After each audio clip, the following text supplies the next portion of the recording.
अब क्या बताते हैं कि देखो जो भक्ति करते हैं परमात्मा उनके अंग संग रहते हैं, लेकिन हम औपचारिकता ज्यादा करते हैं, डिमांड भी ज्यादा करते हैं। सच्चे दिल से, सच्ची भावना से, सच्ची लगन से हम भक्ति ना करते भगवान की, तब तक दाता आपको विशेष राहत नहीं देता। राहत तो देते हैं, विशेष नहीं दे पाते।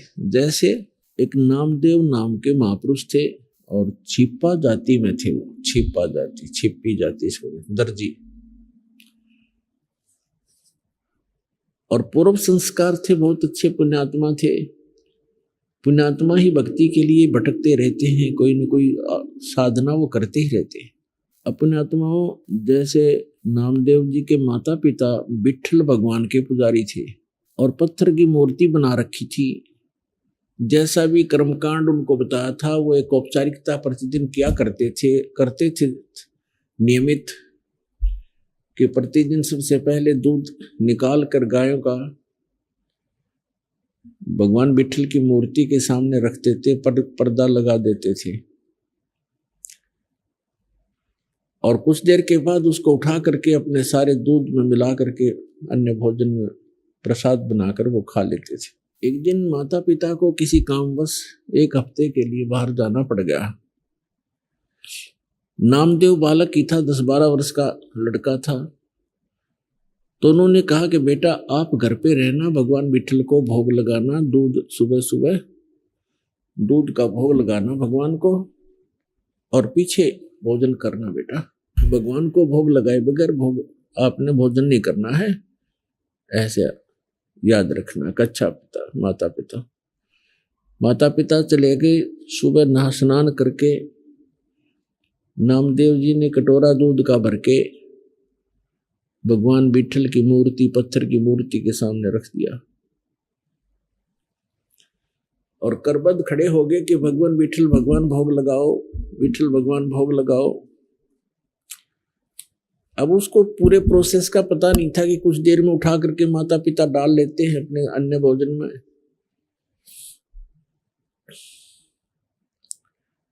खड़ा रहा घंटा 2 घंटा, विट्ठल भगवान ने कोई भोग नहीं लगाया। उसमें कुछ चींटियां चढ़ गई तो उसने सोचा भी हमसे भगवान प्रसन्न नहीं है मेरे से, और उस दूध को वहां से उठा लिया। अगले दिन फिर नहा धो करके खूब हृदय से प्रार्थना की, दूध रख दिया, यही रहा, कुछ नहीं, भोग नहीं लगा, फिर उठा लिया। 2 दिन उन्होंने भी, भगवान नामदेव जी ने भी कुछ भी आहार नहीं किया। तीसरे दिन फिर ऐसा ही हुआ। बच्चा था, भूख से बहुत व्याकुल हो गया और कहा भगवान जब तक आप भोग नहीं लगाओगे, मेरे माता पिता का आदेश है, आपका दास भी भोजन नहीं कर सकता। मुझसे अवश्य कोई गलती हुई होगी, क्योंकि मैं पूरी पूजा विधि से परिचित नहीं हूं भगवान, बालक हूं, मेरी कोई त्रुटि है, क्षमा करो। आप भोग नहीं लगाओगे, मेरे माता पिता मुझसे नाराज होंगे, मुझे गुस्सा होंगे, और भगवान आप भोग लगाओ, मेरी त्रुटि को माफ करो प्रभु। अब तीसरे दिन जाकर के भगवान ने देखा कि बालक, वह पत्थर तो था नहीं, वो तो कुछ सुन नहीं रहा था, कुछ कर नहीं रहा था।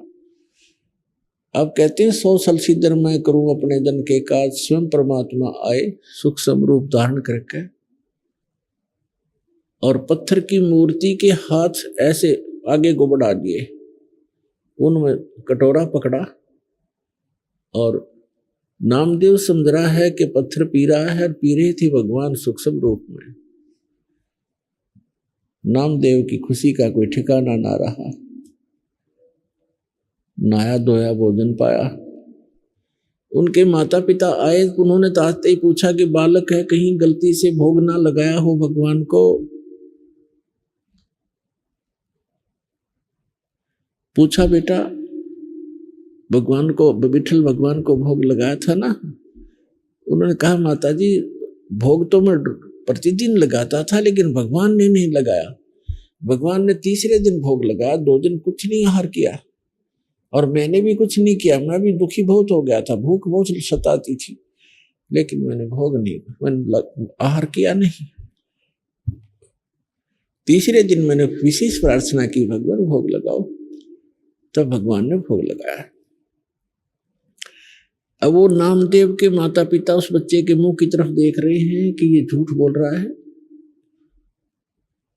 ये कह रहा है कि तीसरे दिन भगवान ने दूध पी लिया, बट विठल भगवान की मूर्ति ने, उन्होंने सोचा ये झूठ बोल रहा है, इसने भोग भाग नहीं लगाया और हमसे डरता कह रहा है। लेकिन बच्चे के आव भाव से लग रहा था कि झूठ नहीं बोल रहा। तो उन्होंने पूछा, बेटा सचमुच भगवान ने दूध पी लिया? तीसरे दिन पिया माँ। पिताजी तीसरे दिन पिया। अच्छा कैसे? हमारे सामने पिला के दिखा। अगले दिन सुबह उसी तरह दूध का कटोरा लेके स्नान करके रख दिया, दूध नहीं पिया विठल ने। अब नामदेव ने कहा, भगवान आपका दास आज मेरे माता पिता के सामने झूठा सिद्ध होगा, मुझसे फिर अवश्य कोई त्रुटि हुई होगी। भगवान हे मालिक, आप तो दयालु हो, भोग लगाओ प्रभु। उसी समय माता पिता के सामने मूर्ति के हाथ बड़े बड़े हुए, ऐसे जैसे आम हाथ होते ऐसे बन गए, और कटोरा पकड़ा और ऐसे दूध पी लिया। अब नामदेव के पिता का खुशी का ठिकाना नहीं रहा। उसने सारे गांव में बता दी कि मेरे पुत्र ने विठल भगवान को भोग लगा दिया, भगवान ने दूध पिया, हमारे सामने पिया। किसी गांव वाले का ये विश्वास नहीं हो कि झूठ बोलते हैं, बाउंडर फैलाते हैं, दुनिया को भ्रमित करते हैं। ये अपने बेटे की महिमा बनाना चाहता है, इसको महंत बनाना चाहता है। जैसा जैसी सोच जिसकी थी, पंचायत हो गई कि पंचायत के अंदर विठल भगवान की मूर्ति रखी जाएगी, उसमें दूध पिलाएगा तेरा पुत्र, मानेंगे नहीं तो देश निकाला देंगे, तुम्हें गांव से निकालेंगे। पंचायत होगी, विठल बुला लिया, विठल भगवान रख दिए। नामदेव के पिता नामदेव पंचायत में हाजिर हुए। तब कहा कि नामदेव यहां हमारे सामने मूर्ति को भोग लगा के दिखा। रख दिया दूध। काफी देर होगी, जब सब लाल पीले हो गए, झूठा है, कपटी है, देखा ना, तब नामदेव ने कहा कि हे भगवान, मुझ दास के कारण मेरे माता पिता दुखी हो गए, इनको देश निकाला मिलेगा, आपके भगत थे, हे दाता भोग लगाओ। उसी समय उन सबके सामने ऐसे हाथ निकले मूर्ति से और गट गट दूध पी लिया उस परम पिता ने। बोलो सतगुरुदेव की।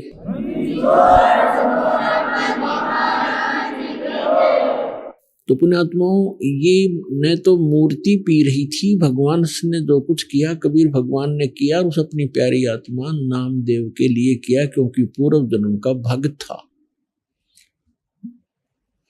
अब वर्तमान में ऐसी लीलाएं भी नामदेव के द्वारा हो गई थी, बहुत महिमा के पात्र भी बन गए थे, लेकिन मोक्ष नामदेव जी का नहीं था।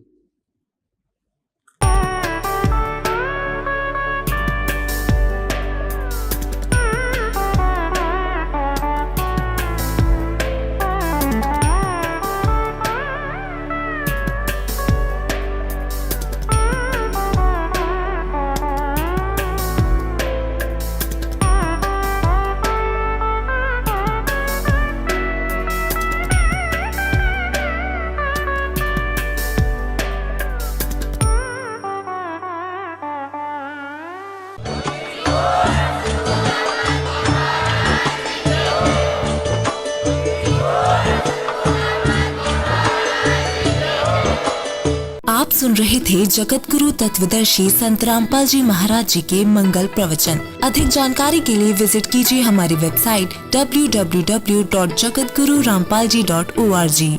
संत रामपाल जी महाराज जी के शुभ आशीर्वाद से पूरे विश्व भर में 500 से भी ज्यादा नाम दीक्षा केंद्र हैं, जिन पर संत रामपाल जी महाराज जी द्वारा ऑनलाइन निशुल्क नाम दीक्षा दी जा रही है। अपने नजदीकी नाम दीक्षा केंद्र का पता करने के लिए संपर्क करें 8222880541।